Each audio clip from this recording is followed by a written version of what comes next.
Second टपिकमा चाहिँ हामीले एनडिआरएफको last year के काम भएको छ त्यो इन्फर्मेसन तपाईँले हामीले भिडियो स्लाइड र फोटोहरूबाट इन्फर्मेसन हुन्छ।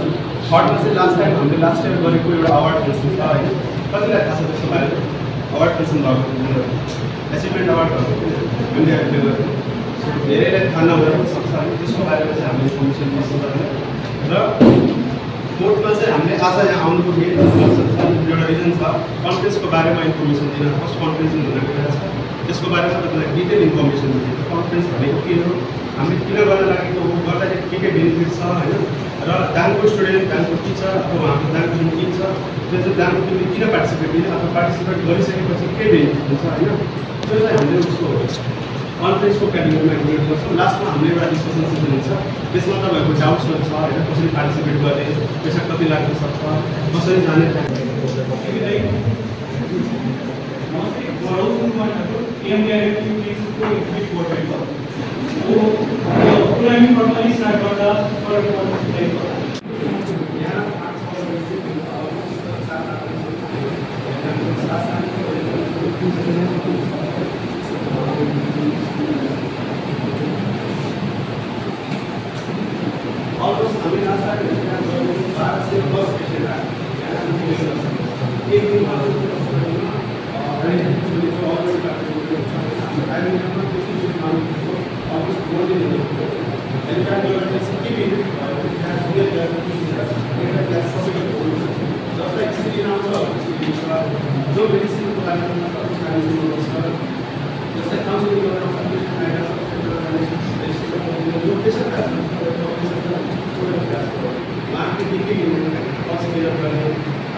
पार्टिसिपेट गरेर आफ्नो नलेज इन्भेस्ट नगरे पनि नगर्दाखेरि पनि टिप्न पाउन सकिन्छ। इन्भेस्ट गर्दा पनि धेरै कुरा चाहिँ हामी यहाँ पाइरहेको छौँ। आगे बुझ्दाखेरि हामीले आयुर्वेदिक सिस्टम चाहिँ के छ, हामीले आयुर्वेद पछाडि किन पऱ्यो भन्दाखेरि रिसर्च नभइरहेको है। रिसर्चले के गर्छ भन्दाखेरि रिसर्चले कुनै